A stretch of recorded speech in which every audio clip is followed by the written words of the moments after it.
आदाब, नमस्कार, सत श्री अकाल। श्रद्धा मर्डर केस। श्रद्धा के 35 टुकड़े करने वाले आफताब की ये सच्चाई जानकर आपके रोंगटे खड़े हो जाएंगे। ये एक ऐसी कहानी है जिसने पूरे देश को हिलाकर रख दिया है। आज मैं श्रद्धा मर्डर केस की पूरी कहानी सुनाने जा रही हूँ। पहले आप डार्क मिस्ट्री हिंदी चैनल को लाइक, शेयर, सब्सक्राइब कर लें। आखिर आफताब और श्रद्धा की मुलाकात कब और कैसे हुई थी? दोनों कब से साथ रह रहे थे? आफताब ने श्रद्धा की हत्या क्यों और कैसे की? आखिर आफताब ने श्रद्धा के शव को ठिकाने कैसे लगाया?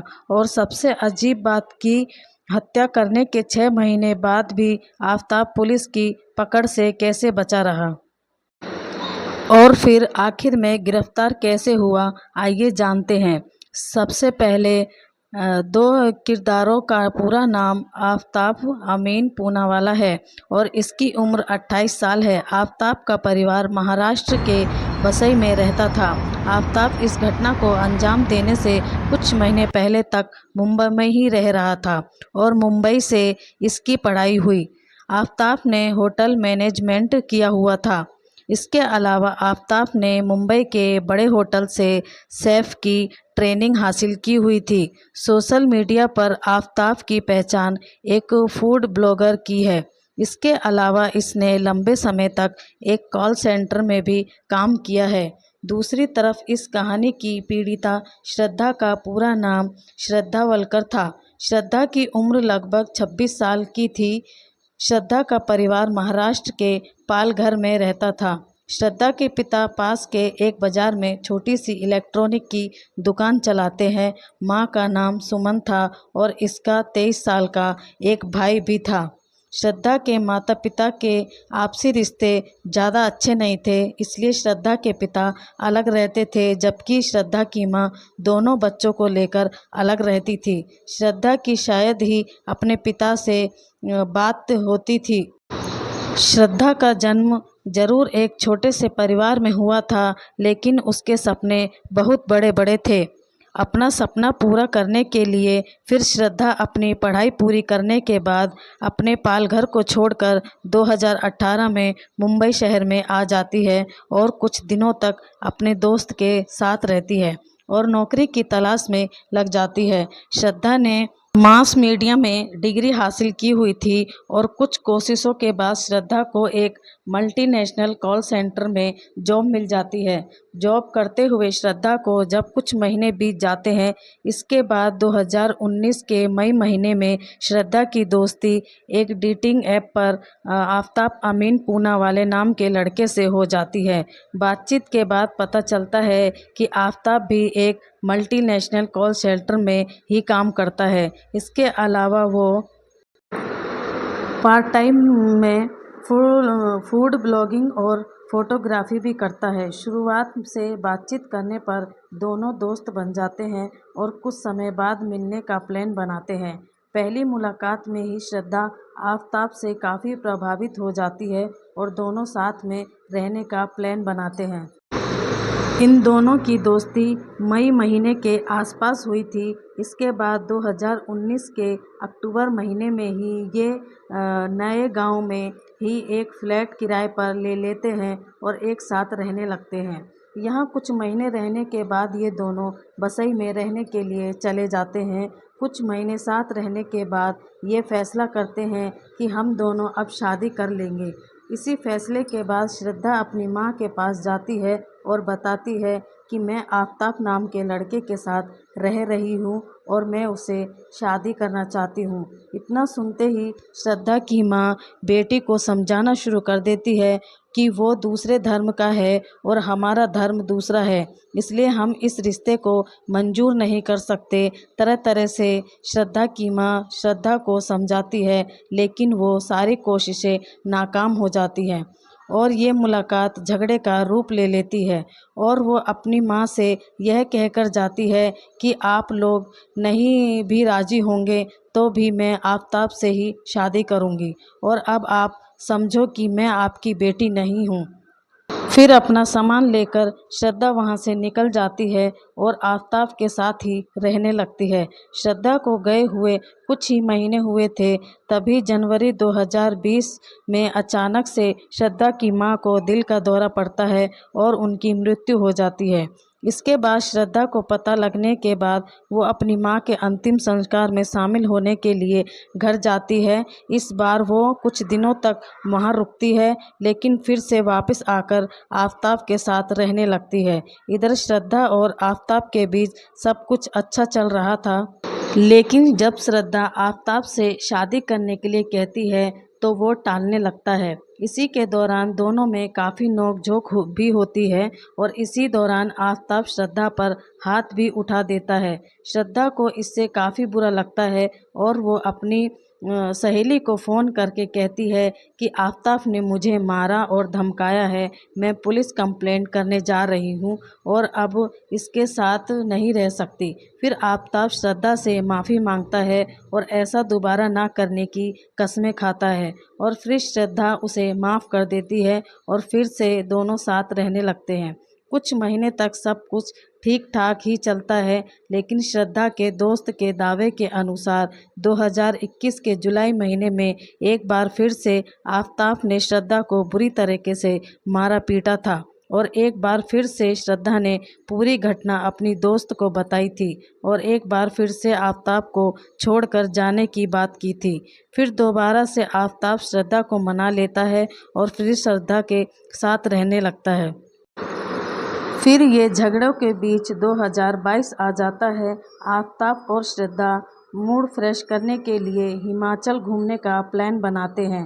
इसके बाद ये दोनों मौज मस्ती करने के लिए कुछ दिनों के लिए हिमाचल चले जाते हैं। वहाँ से वापस आने के बाद ये दोनों फिर से मुंबई में अपने कामों में लग जाते हैं। अब फिर से श्रद्धा आफताब से शादी करने के लिए कहती है। अब आफताब अपने घर जाता है और अपने परिवार वालों से कहता है कि मैं श्रद्धा के साथ पिछले 3 साल से साथ में रह रहा हूँ और उससे ही शादी करूँगा। आफताब के परिवार वाले भी इस रिश्ते को मानने से इनकार कर देते हैं और आफताब से कहते हैं जितनी जल्दी हो तुम इस रिश्ते को ख़त्म कर दो। फिर आफताब श्रद्धा से कहता है अगर हम दोनों मुंबई में रहे तो हम शादी नहीं कर पाएंगे, इसलिए ठीक होगा कि हम दोनों दिल्ली चले जाएं और वहीं रहकर जॉब भी कर लेंगे और वहीं अपनी नई ज़िंदगी की शुरुआत करेंगे। इसी के बाद 8 मई 2022 को श्रद्धा और आफताब दिल्ली आ जाते हैं और फिर इसके बाद छतरपुर इलाके में रहने वाले अपने दोस्त के यहाँ जाते हैं और फिर एक फ्लैट छतरपुर इलाके में ही किराए पर ले लेते हैं। यहीं वो दोनों साथ रहने लगते हैं। समय यूं ही बीत रहा था कि 2022 के जून महीने में श्रद्धा का एक दोस्त श्रद्धा के भाई के पास फ़ोन करते हुए कहता है कि पिछले कुछ महीनों से श्रद्धा से कोई बातचीत नहीं हो पाई है, उसका फ़ोन बंद आ रहा है, अगर उसका कोई दूसरा नंबर है तो मुझे भेजो। इसके बाद श्रद्धा का भाई भी नोटिस करता है कि श्रद्धा के इंस्टाग्राम अकाउंट पर भी एक्टिव बंद आ रही है। पिछले 1-2 महीनों से श्रद्धा कोई नई फ़ोटो भी पोस्ट नहीं कर रही थी, जबकि श्रद्धा इंस्टाग्राम पर ऑनलाइन ज़रूर रहती थी। इसी के बाद श्रद्धा का भाई श्रद्धा को फ़ोन करता है तो श्रद्धा का फ़ोन बंद आता है। अब इसके बाद उसके भाई को कुछ अनहोनी का एहसास होने लगता है, तो वो अपने पिता को भी इस बारे में बताता है। इसके बाद ये दोनों श्रद्धा के कई दोस्तों को फ़ोन करते हैं और श्रद्धा के बारे में पता लगाने की कोशिश करते हैं। इनमें से एक दोस्त बताता है कि कभी कभी इंस्टाग्राम पर श्रद्धा से चैट हो जाती है, जबकि फ़ोन पर बात करे हुए 2 महीने से भी ज़्यादा हो गए हैं। हालांकि श्रद्धा के पिता से श्रद्धा की बात नहीं होती थी, लेकिन ये बात सुनकर कि श्रद्धा का 2-3 महीनों से फ़ोन बंद आ रहा है तो वो परेशान होते हैं और अपने स्तर से पता लगाने की कोशिश करते हैं। श्रद्धा से भी उनकी बात नहीं हो पाती है और ना ही आफताब से। अब परेशान होकर 6 अक्टूबर 2022 को श्रद्धा के पिता वसई पुलिस स्टेशन जाते हैं और वहां अपनी बेटी की मिसिंग रिपोर्ट दर्ज करवाते हैं। शुरुआती जांच पड़ताल के बाद 12 अक्टूबर 2022 को यह केस बसई पुलिस स्टेशन से मणिकपुर पुलिस स्टेशन ट्रांसफ़र कर दिया जाता है।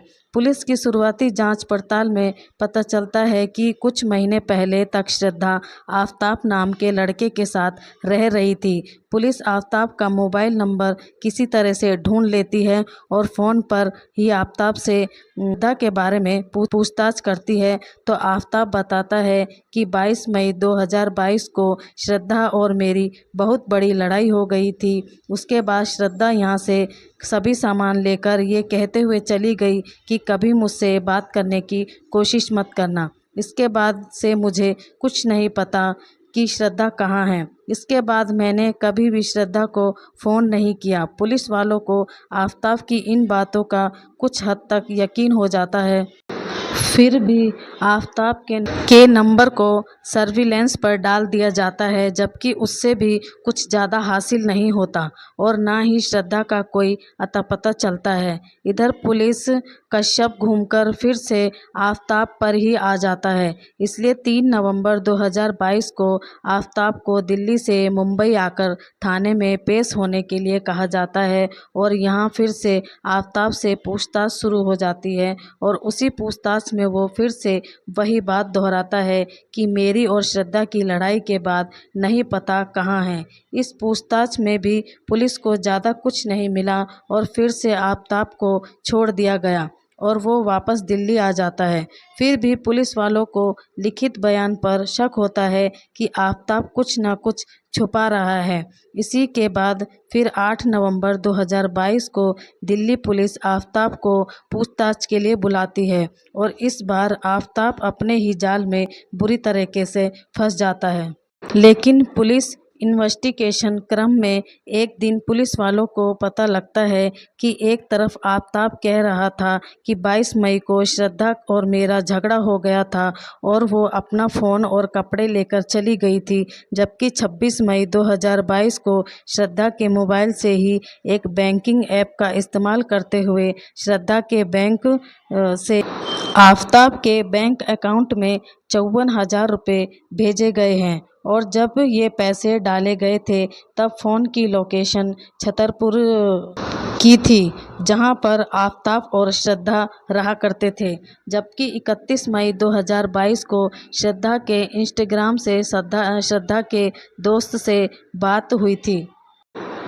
फिर पुलिस आफताब से पूछती है कि जब 22 मई को श्रद्धा यहाँ से जा चुकी थी तो 26 मई और 31 मई को श्रद्धा के फ़ोन का लोकेशन छतरपुर में ही दिखा रहा था और फिर आफताब इन सवालों का जवाब नहीं दे पाता और सख्ताई से पूछताछ का दौर शुरू हो जाता है और आफताब सब सच्चाई बताता है कि इन दोनों को दिल्ली आए हुए कुछ महीने हुए थे कि 18 मई की शाम को घर के खर्चे और घर के काम को लेकर बहस हो जाती है और यह बहस कुछ ज़्यादा हो जाती है जो आगे हाथापाई में बदल जाती है। ये लड़ाई इतनी बढ़ जाती है कि आफताब श्रद्धा को ज़ोर से धक्का दे देता है और उसे ज़मीन पर पटक देता है और उसके नीचे गिरते ही आफताब उसके सीने पर चढ़ जाता है और अपने हाथों से श्रद्धा का गला दबा देता है और श्रद्धा की जान ले लेता है और कुछ देर वहीं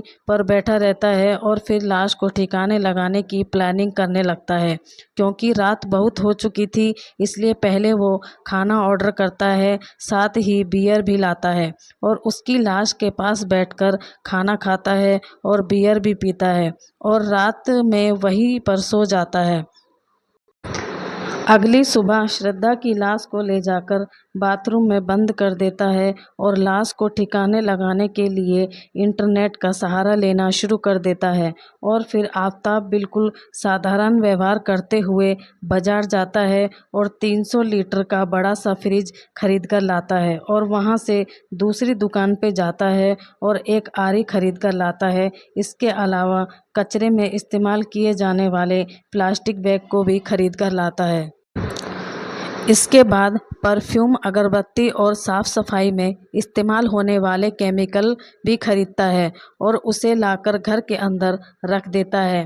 इसके बाद फ्रिज आता है तो फ्रिज को बाहरी दरवाजे के पास रखवा लेता है। इस तरह अकेले ही आफताब फ्रिज को अंदर ले जाता है और फिर फ्रिज को चेक करता है कि वो चालू है या बंद है, और फिर बाथरूम में जाता है जहां उसने श्रद्धा की लाश को छुपा रखा था।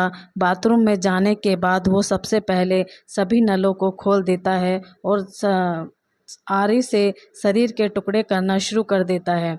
आफताब इतना शातिर दिमाग था, सबसे पहले वो श्रद्धा के पेट को फाड़कर उसकी आंतों को निकाल लेता है और पॉलीथीन में पैक कर देता है। इसके अलावा पेट के सारे अंगों को निकालकर पॉलीथीन में पैक करके फ्रिज में रख देता है। वो इतना बेरहम दिल था कि ये सब करते हुए उसके हाथ जरा भी नहीं कांपे, और वो शरीर के टुकड़े करके पॉलीथीन में भरकर फ्रिज में रखना शुरू कर देता है। और वो फ्रिज से खाना मंगवाता है और वो फिर से खाना मंगवाता है और वो फ्रिज में रख देता है जिसमें श्रद्धा के लाश के टुकड़े रखे हुए थे। और फिर वो फ्रिज के बाहर अच्छे से सफाई करता है ताकि छोटे से छोटे सबूत को मिटाया जा सके। और वो अंधेरा होने का इंतज़ार करता है और रात को 2 बजने से पहले फ्रिज में से उस थैली को निकालता है जिसमें उसने श्रद्धा की आंत और लीवर को रखा था, और उसे अपने बैग में रखकर रात को छतरपुर के जंगल में जाता है और उन थैलियों को अंदर की ओर फेंक देता है। मगर रात में किसी ने भी उसे नहीं टोका और रास्ते में भी किसी पुलिस वालों की उस पर नज़र नहीं पड़ी, और ऐसे ही वो सारी थैलियों को वहीं जंगल में ले जाकर फेंक देता था। आफताब कितना बड़ा सनकी था, इसका अंदाज़ा आप इस बात से लगा सकते हैं कि वो श्रद्धा की हत्या करने के बाद भी रोज़ श्रद्धा के चेहरे को काफ़ी देर तक बैठकर देखता था, और कई बार तो उसने श्रद्धा के चेहरे पर मेकअप भी किया था। इससे भी हद की बात ये थी कि जब वो आखिर में श्रद्धा की खोपड़ी को फेंकने गया था तो उसने श्रद्धा के चेहरे को पूरी तरीके से जला दिया था ताकि किसी को उसकी पहचान ना हो पाए। इस खुलासे के बाद पुलिस वालों की रूह कांप जाती है, और वहीं श्रद्धा के अकाउंट को चलाता था क्योंकि वो अपने दोस्तों के अकाउंट से जुड़ी हुई थी। अगर उसका अकाउंट बंद होता तो लोगों को उस पर शक हो जाता, और वो अपने जुर्म पर 5 महीने तक पर्दा डालने में भी कामयाब रहा। और उसकी यही चालाकी उसी पर भारी पड़ी क्योंकि पुलिस ने श्रद्धा के फ़ोन का लोकेशन चेक करते हुए देखा कि ये लोकेशन आफताब के पास ही एक्टिवेट हो रहा था। पुलिस जांच में और कुछ ऐसे भी खुलासे हुए हैं कि जिन्हें सुनकर आपको झटका लगेगा। इस तरफ फ्रिज में श्रद्धा के लाश के टुकड़े रखे हुए थे, तो दूसरी तरफ इसी दौरान आफताब ने उसी डेटिंग ऐप का इस्तेमाल करते हुए एक और लड़की को अपने जाल में फंसा लिया था और उससे दोस्ती भी कर ली थी, और उसे भी कई बार उसी घर में बुलाया था। जब उसकी वो दोस्त आती थी तो उस दिन वो फ्रिज से श्रद्धा के शरीर के टुकड़ों को निकालकर अलमारी में रख देता था ताकि गलती से अगर कोई फ्रिज खोल ले तो उसके राज से पर्दा ना उठे। श्रद्धा की मौत के बाद कम से कम उसी डेट ऐप के जरिए 20 लड़कियों आफताब के जाल में फंसी, और कई लड़कियां बारी बारी करके वो फ्लैट पर भी आई। अब पुलिस इन लड़कियों की भी लिस्ट निकलवा कर पूछताछ के लिए जा रही है ताकि इसकी जांच हो सके कि श्रद्धा की हत्या किसी दूसरी लड़की के चक्कर में तो नहीं की गई है। उसने श्रद्धा की मौत के बाद नोएडा के एक मल्टीनेशनल कंपनी में नौकरी हासिल कर ली थी जहां उसे महीने की 52,000 सैलरी मिल रही थी। इन पैसों से वो अय्याशी करता था। अब आफताब को स्थानीय अदालत में पेश किया जहां पुलिस को 5 दिन की रिमांड मिल गई। अब पुलिस पहले तो सबूत इकट्ठा करने में लगी थी कि आफताब जो बात कह रहा था वो सच है या झूठ। अब पुलिस की यह चुनौती है कि क्या सच में ही श्रद्धा की ही हत्या हुई है। अब पुलिस को अपराधी की नहीं पीड़िता की तलाश है। जहां आफताब ने लाश के टुकड़ों को फेंका था, पुलिस वहां आफताब को लेकर गई थी और पुलिस ने पूरे इलाके से लगभग 13 हड्डियां इकट्ठी की हैं और उन्हें फॉरेंसिक लैब में जांच के लिए भेजा है। फिर उसके बाद पता लगाएगी कि ये हड्डियां जानवर की है या इंसान की। अगर इंसान की होगी तो उसके बाद डीएनए टेस्ट किया जाएगा ताकि ये पता चल सके कि वो हड्डियां श्रद्धा की ही है। डीएनए टेस्ट के लिए श्रद्धा के पिता के भी टेस्ट लिए जाएंगे। इसके बाद पुलिस को अब तक वो आरी नहीं मिल पाई है जिससे लाश को काटा गया था। अगर वो आरी नहीं मिली तो सबूत कमज़ोर रह सकता है। अब पुलिस को ये भी साबित करना है कि जिस घर में मारा था वो घर में श्रद्धा ही थी।